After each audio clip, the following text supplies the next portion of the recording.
Nandito na naman po tayo para sa isa na namang magandang pelikula na pinamagatang First Kiss.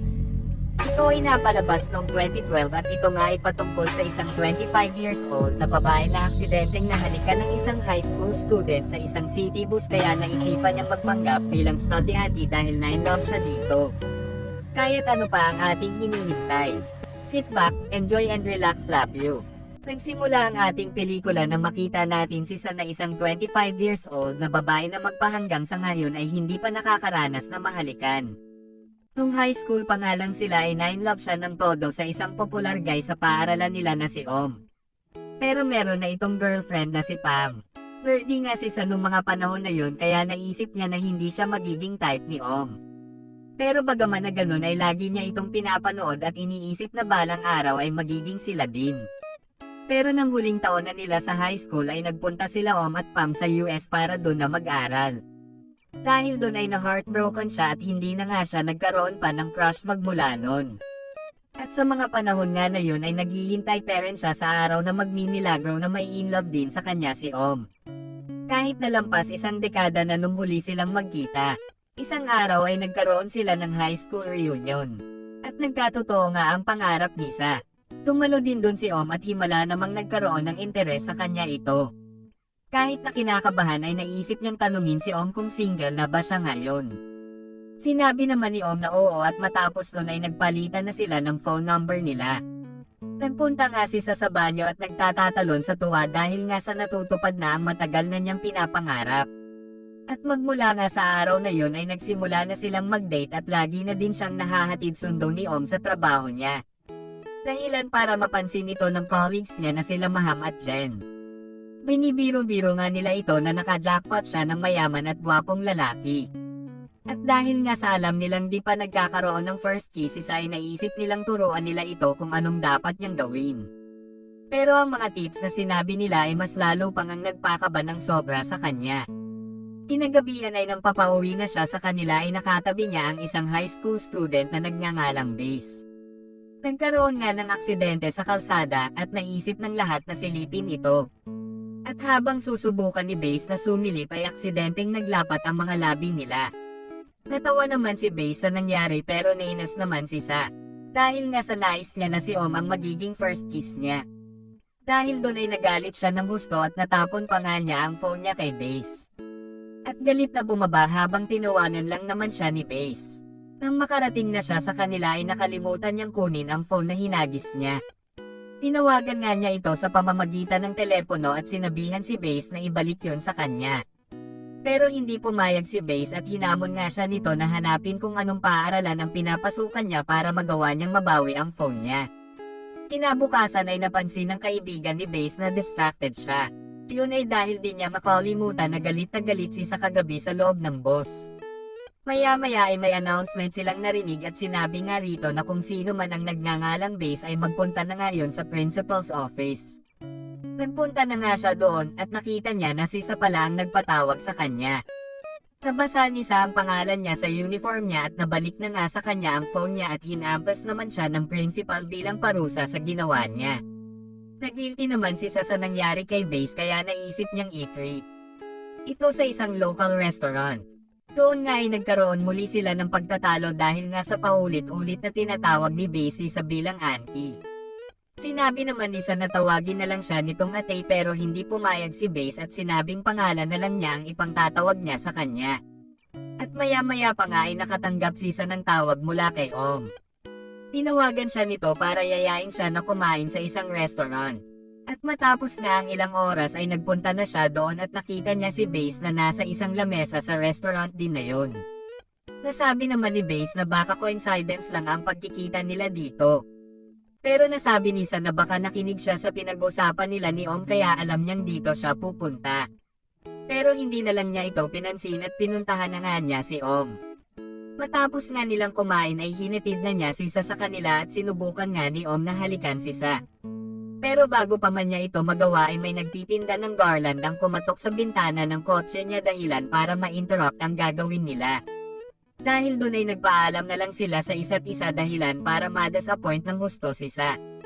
Pagkalabas niya ay nalaman niya na si Base pala ang nagtitinda ng garland. At doon nga ay nasabihan niya ito kung ano bang gusto niya at babayaran siya nito para lang tantanan na siya nito. Pero sinabi naman ni Base na ayaw niya ng pera at ang gusto nga niya ay ang isang movie date. At para nga tantanan na siya nito ay pumayag na lang siya sa gusto ni Base. Sa sumunod na araw ay nagbihis siya ng fancy dress para isipin ng marami na hindi sila couple. Gumana naman ang plano niya pero maraming teenage girl ang tinawag siyang nanay ni Base dahilan para lalo siyang menes. May napansin naman si Base kaya naisip niyang hilain si Sa. At pinakita nga niya kaysa na naroon din pala si Om at may kasama itong ibang babae. Nagulat si Sa nakita niya dahil ang babaeng yun ay ang girlfriend ni Om nung high school pa lang sila na si Pam. Nakita naman siya ni Om pero nagpanggap ito na hindi niya ito kilala. Doon nga ay nasabi ni Base na kaibigan niya si Pam at nung nakita niya nakadate ni Sa si Om kahapon ay naintindihan na agad niya ang nangyayari. Ang tanging intensyon lang niya kaya niyaya niya ito na magpunta rito para ipakita kay Sa kung anong totoong kulay ni Om. Doon na napagtanto ni Sa na niloloko lang pala siya ng kanyang first love at heartbroken na siya ngayon. Kinabukasan ay sinabi niya sa colleagues niya ang nangyari. At matapos nun ay dumating si Base sa office nila at nagpanggap na siya ang bagong lalaki ni Sa. Na proud naman si Maham at Jen sa kaibigan nila dahil sa may bago na namang lalaki si Sa. Doon nga ay kumain silang apat nang biglang magdatingan ang napakaraming message mula kay Om para kay Sa. Kinuha ito ni Base at kinausap niya si Om na tantanan na niya si Sa. Pero nang simulan siyang awayin ni Sa ay naisip na lang ni Base na umalis at di niya binalik ang phone ni Sa. At para nga makuha niya ang phone niya ay naisipan niya na magsuot ng high school uniform at kinabukasan nga ay pinuntahan niya si Base. Napansin naman siya ni Base at nagulat nga siya sa nakita niya. Pero bago niya ibalik ang phone niya ay sinabi niyang mag-cutting class silang dalawa. Tinakbuhan nga nila ang isang guro kahit na hindi naman talaga estudyante doon si Sa. At matapos nun ay napunta sila sa isang science lab na kung saan nanambalik ang mga alaala ni Sa nung high school pa lang siya. Dahil nga sa bintana ng lab na yon ay kitang-kita ang court nila ay doon siya laging tumatambay para masilayan si Om. Pero bigla na lang dumating na doon ang teacher at hinahanap nga sila. Pero nagawa naman nilang matagwan ang teacher at sabay nga silang natakasan ito. At makalipas na ang ilang oras na, nagkakasyahan sila sa loob ng paaralan ay napansin ni Sa na naiwan niya ang wallet niya sa science lab. Pahinalikan niya ito pero hindi siya sinamahan ni Base doon. Nang mag-isa na nga si Sa loob ay tinawag siya ni Base at sinabing sumilip siya sa basketball court. Tumugtog na siya at kumanta para kay Sa dahilan para makalimutan niya ang isang dekadang pagkahumaling niya kay Om. Nagkita nga sila muli sa hagdan at doon ay hinalikan siya ni Base at niyaya siya sa isang date. Medyo gulat pa si Sa nangyayari pero pumayag naman siya sa inalok nito. Pagmula nung araw na yun ay lagi na silang magkasabay na sumasakay sa bus papasok at pauwi. Pag weekend naman ay nagde-date siya at nagkaroon nga silang dalawa ng kasiyahan bilang mag-couple. Nagustuhan din nila Maham at Jen si Base pero ang di nila alam ay high school student pa lang ito. Hindi nga binabanggit ni Sa ito sa kanila dahil natatakot siya kung anong magiging reaksyon nila. Pero isang araw ay nalaman ni Maham sa pamamagitan ng Facebook na si Base pala ay 17 years old pa lang. At doon nga ay nasabihan ng dalawa si Sa na walang magiging future ang relasyon nilang dalawa. Dahil sa oras na gustuhin na ni Base na magpakasal ay yun na ang mga panahon na magmi-menopause na siya. Alam naman ni Sa ang patungkol sa bagay na yon at nahihirapan nga siya na kausapin si Base patungkol sa bagay na yon. Di kalaunan nga ay habang naghihintay sila ng boss ay naisip na ni Sa na sabihin ito kay Base. Nasabi naman ni Base na naisip na din niya yun. At nagpaplano na nga rin siya kung anong mga gagawin nila sa future nila. Nangako si Base na hindi siya titingin sa iba pang mga babae kahit na tumanda na si Sa. At okay lang sa kanya kung sakali man na hindi na sila magkaanak dahil pwede naman daw silang mag-ampon na lang. At ang tanging gusto lang niya ay makasama siya hanggang sa dulo. Napaiyak naman si Sa mga nasabi ni Base. At nang papauwi na nga sila ay niyaya siya nito na magpunta muna sa bahay nila para maglinis siya ng mukha niya.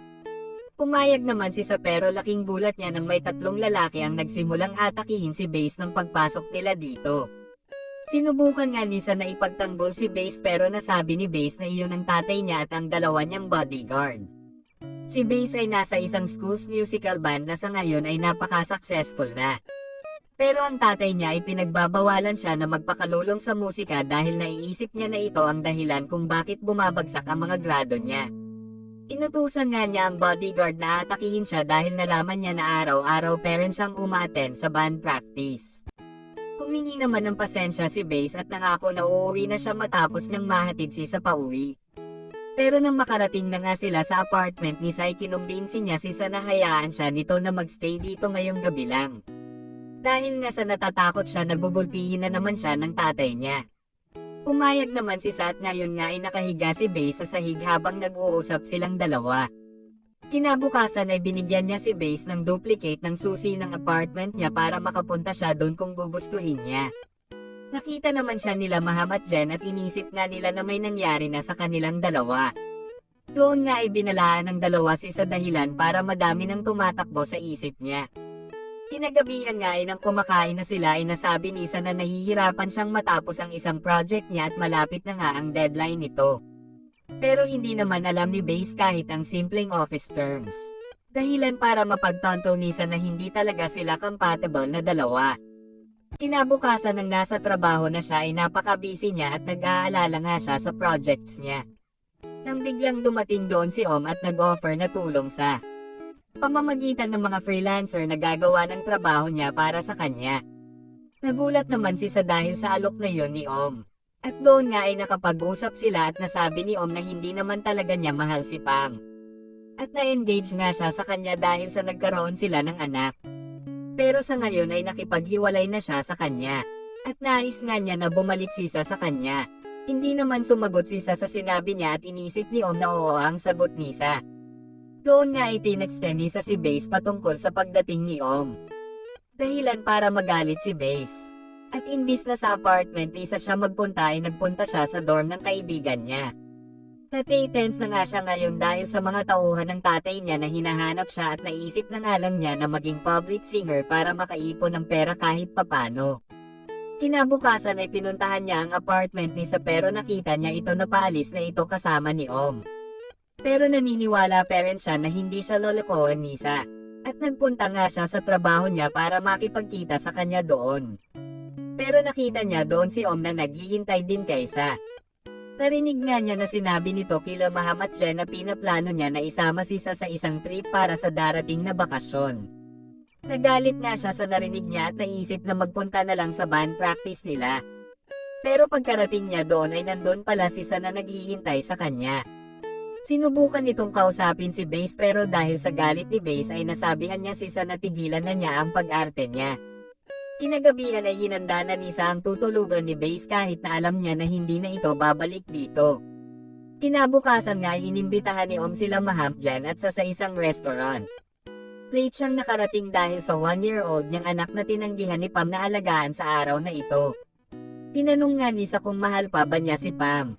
Pero nai-deny ito ni Om. Pero sa mga pagkakataon na yun ay hindi siya pinapansin nito sa mga sinasabi niya at busy siya sa phone niya habang ka-text si Pam. Sinabihan nga siya ni Sa na wag nang magpanggap. Dahil alam niya ang pakiramdam na yun. Pareho silang dalawa na may mahal na iba pero iba ang ginagawa nila.